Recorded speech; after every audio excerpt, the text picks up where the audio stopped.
In our top story tonight, a small plane that took off from Jacksonville Executive Airport at the Craig Airport crashed in Texas this afternoon. Texas Department of Public Safety says there are no survivors from that plane crash. Taylor Levesque is on your side, joining us live tonight in the studio. So Taylor, where was this plane headed? We know based on audio between the pilot on board and air traffic control, the plane was preparing to land in San Angelo, Texas, but the pilot can be heard saying he overshot the runway. Texas Department of Public Safety says a small plane that left from Jacksonville this morning crashed near Cristobal, Texas around 12:38 this afternoon.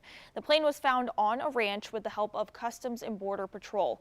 Nobody survived. We don't have any photos of the single engine plane, but learned it is a 1997 Pilatus PC-12 and seats up to 12 passengers. The number of victims on board has not been released yet, but minutes before the crash, the pilot can be heard communicating with air traffic control, preparing to land at a San Angelo airport, and then reporting that there's been a problem.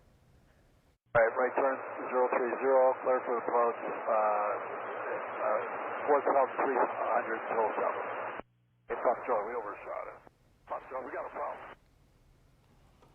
And again, that is audio between air traffic control and the pilot, who was heard saying he overshot the runway and there's been a problem. Air traffic control says the plane was about 4,300 feet in the air when it disappeared off the radar. And I did some research on this plane and found that since August, it has taken more than a dozen trips around the country, taking off from San Diego and landing in Oregon, Idaho, Arizona, Wyoming, and Florida for a few days before returning back to San Diego.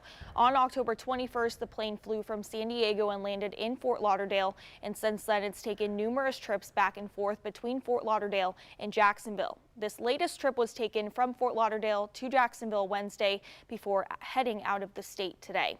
The plane's owner and the reason for the trips to Jacksonville is not known. We will keep you updated on firstcoastnews.com as we learn more information. In the studio, Taylor Levesque, First Coast News on your side.